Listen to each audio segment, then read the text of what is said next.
السلام عليكم ورحمة الله تعالى وبركاته. الحمد لله وكفى وسلام على عباده الذين اصطفى وعلى آله وأهل بيته تسليما كثيرا كثيرا. মহান রব্বি কারীমের দরবারে লক্ষ কোটি শুকরিয়া জানাই যে মালিক ও মাওলা আমাদেরকে সাইয়েদায়ে কায়নাত সৈয়দা ফাতেমা বাতুল বিনতে রাসূল সাল্লাল্লাহু আলাইহি ওয়াসাল্লাম আলাইহা স্মরণে আজকের এই আজিমুশ শান কনফারেন্সে আমাদের মতো গুনাহগারদেরকে হাজির হওয়ার তৌফিক আতা করলেন। মালিক ও মুখতারের দরবারে সবাই শুকরিয়া জ্ঞাপন করে বলেন অন্যতম অনুষ্ঠান হলো আহলে বাইত পাকের শানে। আহলে বাইত পাকের শানে অনুষ্ঠান একুল কায়নাতের মধ্যে সর্বোত্তম অনুষ্ঠান। আজকে যে আহলে বাইত পাকদের শানে খুসুসান খাতুনে জান্নাত সাইয়েদা ফাতেমা বাতুল বিনতে রাসূল সাল্লাল্লাহু আলাইহি স্মরণে আজকের এই কনফারেন্স যাদের শানে খুদ রাসূল আকরাম সাল্লাল্লাহু আলাইহি ওয়াসাল্লাম হাদিসে পাক তো ইরশাদ করেছেনই, বরং জানাদের উপরে খুদ রব্বুল আলামিন কোরআনে পাকের মধ্যে অসংখ্য অগণিত আয়াতে কারিমাও অবতীর্ণ করেছেন।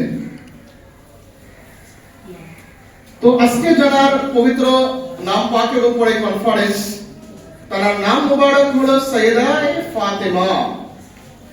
এমন একটি নাম পাক তার, যে নাম পাকের একটি খুসুসিয়াত রয়েছে, একটা বিশেষত্ব রয়েছে। এই বিশেষত্বের মধ্যে ইমাম দাইলানী তিনি তার কিতাবের মধ্যে এনেছেন, হযরতে আবু হুরায়রা রাদিয়াল্লাহু তাআলা আনহু তিনি এটা বর্ণনা করেছেন, ইন্নামা সুমিয়াত ফাতিমাতু লিআন্না আল্লাহ ফাতিমাহা ওয়া মুহিব্বাহা আনিন নার। এমন একটা নাম পাকের বিশেষত্ব দেখেন, তার নাম পাকের যদি এরকম বিশেষত্ব থাকে, না জানি তার বিশেষত্বটা কত। যেমন বলা হয়েছে ইন্নামা সুমিয়াত ফাতিমাতু লিআন্না আল্লাহ ফাতিমাহা ওয়া মুহিব্বাহা আনিন নার। খাতুনে জান্নাত মা ফাতিমাতুজ জাহরা সাল্লাল্লাহু ওয়া সাল্লামুল্লাহি আলাইহা, তার যে মূল নাম মুবারক ফাতেমা, এই জন্যই তাকে এই নাম পাকটা দেওয়া হয়েছে, কারণ আল্লাহ রাব্বুল আলামিন তাকে এবং তার মুহিব্বান যারা আছে, তাকে যারা ভালোবাসবে, এনাদেরকে জাহান্নামের আগুন থেকে পৃথক করে রেখেছেন। সুবহানাল্লাহ, এমন একটা নাম মুবারক। তো এই খাতুনে জান্নাত মা ফাতিমাতুজ জাহরা সাল্লাল্লাহু আলাইহা পবিত্র নাম মুবারকের উপরের কনফারেন্সে আজকে আমরা হাজির হয়েছি। যে হাবিবে দো জাহানের উপরে পুরা কুল কায়নাত আশিক যারা আছেন, এরা রাসূল আকরাম সাল্লাল্লাহু আলাইহি ওয়াসাল্লামের কদম মুবারকের উপরে তাদের জীবনকে উৎসর্গ করে দিচ্ছেন। যারাকে স্বয়ং আমরা গুনাহগার না, স্বয়ং রব্বুল ইজ্জত যারাকে ভালোবাসেন, আল্লাহ রাব্বুল আলামিন যার উপরে অসংখ্য আয়াতে পাক নাযিল করেছেন, সেই রাসূল আকরাম নূরুল আলা নূর রাহমাতুল লিল আলামিন নবীজির কদম মুবারক। তো আমরা সাধারণত যাদেরকে আমরা বেশি ভালোবাসি, তাদের থেকে আমরা কোন সফরের উদ্দেশ্যে বের হলে তাদের থেকে বিদায় নিই। নবী আকরাম সাল্লাল্লাহু আলাইহি ওয়াসাল্লাম খাতুনে জান্নাত পাককে কতটা ভালোবাসতেন, কতটা মহব্বত করতেন। তিনি যখন কোন সফরের উদ্দেশ্যে বের হতেন, সর্বশেষ জায়গা থেকে বিদায় নিয়ে সফরে বের হতেন, তিনি হলেন খাতুনে জান্নাত। এবং নবী পাকের সমস্ত সফর শেষ করে, সকল সফরের কাজ শেষ করে তিনি যখন আবার পুনরায় তার দরবার পাকে যখন তিনি আসতেন, সফরের শেষে সর্বপ্রথম তার আহলিয়াতের মধ্যে থেকে, তার পরিবারের মধ্যে থেকে, আহলে বাইত পাকের সদস্যদের মধ্যে যার সাথে সর্বপ্রথম তিনি দেখা করতেন, জিয়ারত করতেন, তিনি হলেন খাতুনে জান্নাত। যখন সাহাবায়ে খাতুনে জান্নাত আমার কলিজার টুকরা ফাতেমার থেকে দেখা করে আমি সফরে বের হই, তার ওই চেহারা মুবারকটা যেন আমার অন্তরের মধ্যে থাকে। এবং আবার সফর শেষ করে আমি এই জন্যই আমার ফাতেমার সাথে দেখা করি, কারণ আমার ফাতেমাকে দেখার জন্য আমার মনটা ব্যাকুল হয়ে থাকে। কতদিন আমি আমার ফাতেমাকে দেখি এই আমার মনের আশাটা পূরণ করার জন্য আমার লাগতে জিগার করি টুকরা ফাতেমার সাথে আমি সর্বপ্রথম দেখা করি। এবং তিনি যে শেষ হাদিসে পাকে যে কথা বললেন, قال رسول الله صلى الله عليه وسلم فداك أبي وأمي। আমরা সহ আশিকায়ে মুস্তাফা যারা আছেন নবীজির কদমে আমরা সবাই এবং সাহাবায়ে আজমাইন کرام নবীজির কদমে এনারা আরজি করলে এনারা নবীজির কদমে তাদের পিতা এবং মাতাকে কুরবান করে দিয়ে বলতেন ফিদাকা আবি ওয়া উম্মি ইয়া রাসূলুল্লাহ।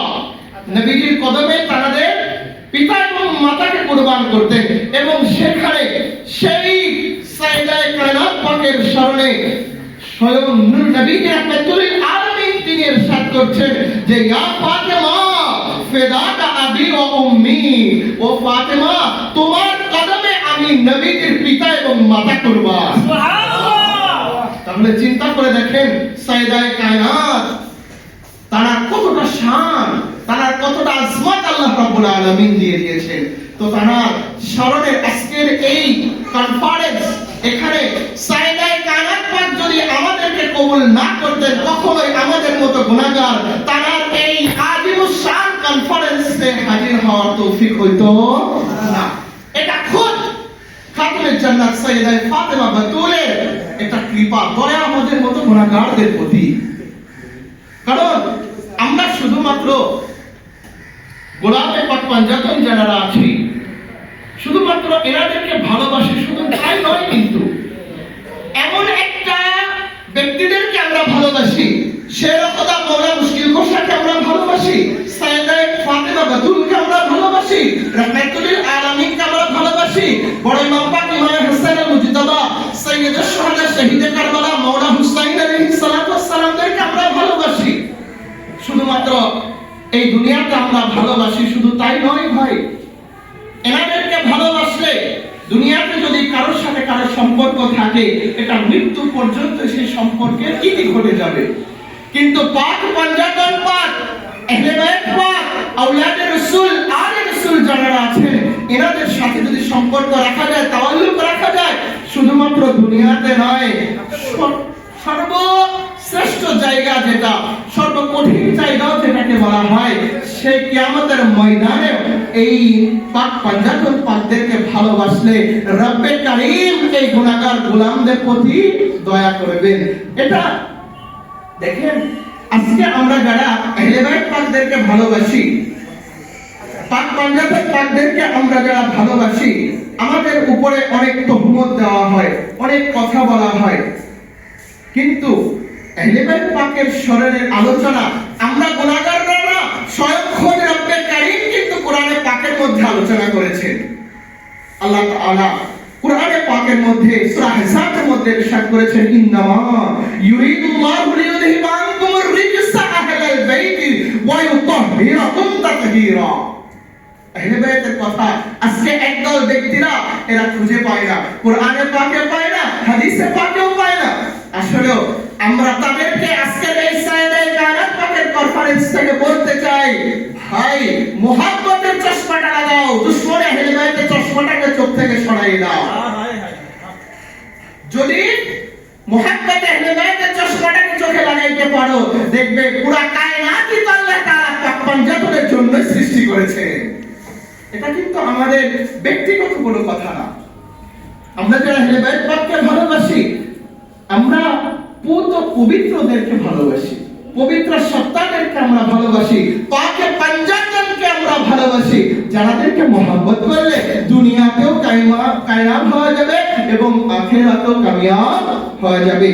কারণ নবী রাহমাতুল আলামিন সরকারে কায়নাত এর শানে ইরশাদ করেছেন, হযরত মওলা কায়নাত পাক এই হাদিসে পাক riwayat করেছেন, বর্ণনা করেছেন, রাহমাতুল আলামিন নবীজি ইরশাদ করেছেন, আনা, নবীজি আগে নিজের কথা বললেন, আনা ওয়া আলী ওয়া ফাতেমা ওয়া আবাহুমা ওয়া উম্মাহুমা। অন্য আরেকটা হাদিসে পাকের মধ্যে ইরশাদ করেছেন যে এনাদেরকে ভালোবাসলে কি হবে, নবীকে ভালোবাসলে কি হবে, মা খাতুনে জান্নাত পাককে ভালোবাসলে কি হবে, মাওলা মুশকিল কোশাকে ভালোবাসলে কি হবে, ইমামে হাসান ইমামে হুসাইন আলাইহিস সালাতু ওয়াস নবীজি জানিয়ে দিচ্ছেন কানা মাই ফি দারাজাতি ইয়াউমাল কিয়ামা। কাল কিয়ামতের ময়দানে রব্বে করিম নবী রাহমাতুল লিল আলামিনকে যেখানে স্থান দিবেন, মাওলা মুশকিল কোশাকে যেখানে স্থান দিবেন, খাতুনে জান্নাত পাককে যেখানে স্থান দিবেন, দুই মাম্পাত জান্নাতের সরদারকে যেখানে আল্লাহ তাআলা ইরশাদ করে স্থান দিবেন, কানা মাই ফি দারাজাতি ইয়াউমাল কিয়ামা। কাল কিয়ামতের ময়দানে ওই মুসিবতের সময়ে এনাদেরকে যারা ভালোবাসবে, এনাদেরকে যারা মুহাব্বত করবে, এই পাকবান্দাদের সাথে এই গোলামদেরকে তাদের পাশেই স্থান দিয়ে দিবে। সুবহানাল্লাহ। দেখেন আমরা এমন একজন ব্যক্তিদেরকে ভালোবাসি, এমন এক সত্তাকে আমরা ভালোবাসি যাদের পাওয়ার দুনিয়াতে তো আছেই এবং ইন্তেকালের পর তাদের পাওয়ার আরো বেড়ে যাচ্ছে। এনাদেরকে ভালোবাসলে, মুহাব্বত করলে কতটা লাভ হয় আল্লাহ রাব্বুল আলামিনের হাবিব সরকারে মদিনা তিনি হাদিসে পাকের মধ্যে ইরশাদ করেছেন আলা ওয়ালাম মাতা আলা হুব্বি আলি মুহাম্মাদিন বাশশারু মালাকুল মাউত বিল জান্নাতি সুম্মা মুনকারান আও নাকিরা। নবীজি হাদিসে পাকের মধ্যে জানিয়ে দিচ্ছেন আলা ওয়ালাম মাতা আলা হুব্বি আলি মুহাম্মাদিন, যারা আলে মুহাম্মদকে ভালোবাসবে, আলে মুহাম্মদ আওলাদে রাসূলকে যারা মুহাব্বত করবে, ভালোবাসবে, তাদের কতটা কথা, কত বড় একটা কথা আল্লাহ তাআলার হাবিব জানিয়ে দিচ্ছেন যে বাশশারু মালাকুল মাউত। এই আলে মুহাম্মদকে ভালোবাসার ব্যক্তি যারা আছেন এনাদেরকে যখন মালাকুল মাউত হযরত আজরাইল আলাইহিস সালাতু ওয়াস সালাম জান কবজের জন্য আসবেন, এনাদেরকে জান কবজের পূর্বে বাশশারু মালাকুল মাউত বিল জান্নাহ, জান্নাতের সুসংবাদ আগে এনাদেরকে প্রদান করা হবে। শুধুমাত্র এখানে শেষ নয়, বাশশারু মালাকুল মাউত বিল জান্নাতি সুম্মা মুনকারান আও নাকিরা। কবরে যখন রাখা হবে, মুনকার এবং নাকির যখন আসবেন সওয়াব জবাবের জন্য, মুনকার নাকির এসে সর্বপ্রথম এই আহলে বাইত পাকের মুহাব্বতকারীদেরকে জান্নাতের সুসংবাদ প্রদান করবে। আজকে সারা বিশ্বের সকল মানুষ যেখানে জান্নাতের জন্য পাগল, যেখানে জান্নাতে যাওয়ার জন্য পাগল, আমাদেরকে ঈমানের ওয়াজ শোনানো হয়, আজকে আমাদেরকে আমলের ওয়াজ শোনানো হয়, কিন্তু এই ঈমানের বিনিময়ে, আমলের বিনিময়ে আল্লাহ তাআলা যদি রাজি খুশি হয়ে যে জান্নাতে দিবেন, ওই জান্নাতের যারা বাদশা তাদের ওয়াজ আজকে আমাদেরকে শোনানো হয় না, আলেমদের জবান থেকে তাদের আওয়াজ বের হয় না। দেখেন এমন একটা ব্যক্তির স্মরণে আজকে এখানে অনুষ্ঠান হচ্ছে, আমি বলে শেষ করে দিচ্ছি। সেটা হলো আল্লাহ রাব্বুল আলামিন 1,24,000 মতান্তরে 2,24,000 নবী এবং রাসূল এই দুনিয়াতে পাঠিয়েছেন। কোন নবীর আম্মা জান জান্নাতের সরদারিনী হতে পারবে না, কোন রাসূলের আম্মা জান জান্নাতের সরদারিনী হতে পারবেন না, কোন ওলির আম্মা জান জান্নাতের সরদারিনী হতে পারেন নাই। জান্নাতের সরদারিনী তিনি হয়েছেন সাইয়্যিদায়ে কায়নাত, নবীজির কলিজার টুকরা মা ফাতিমাতুজ জাহরা। সুবহানাল্লাহ। তো আজকে তারা আজকের এই কনফারেন্স এটা যারা আয়োজন করেছেন, আমি তাদেরকে আমার অন্তরের অন্তঃস্থল থেকে আমি ধন্যবাদ জানাচ্ছি। এবং সেই সাথে এটা আমাদের সকলেরই উচিত যেন যুগে যুগে নয়, আমাদের এটা ঈমানি দায়িত্ব হয়ে দাঁড়িয়েছে এই আহলে বাইত পাক, পঞ্জাতুল পাক, আওলাদে রাসূলদের আলোচনা সারা পৃথিবীর মধ্যে ছড়িয়ে দেওয়া, যারা হলেন নাজাতের ওসিলা। নাজাত যাদের বিনে কখনো পাওয়া যাবে না। আল্লাহ সুবহানাহু ওয়া তাআলার দরবারে এটাই কামনা করি যেন মা সাইয়্যিদায়ে কায়নাত মা ফাতেমা যেন কাল কিয়ামতের ময়দানে তার এই গুনাহগার সন্তানদেরকে যেন নাজাতের জরিয়া করে দেন। সকলে বলুন আমিন। আসসালামু আলাইকুম ওয়া রাহমাতুল্লাহি ওয়া বারাকাতুহু।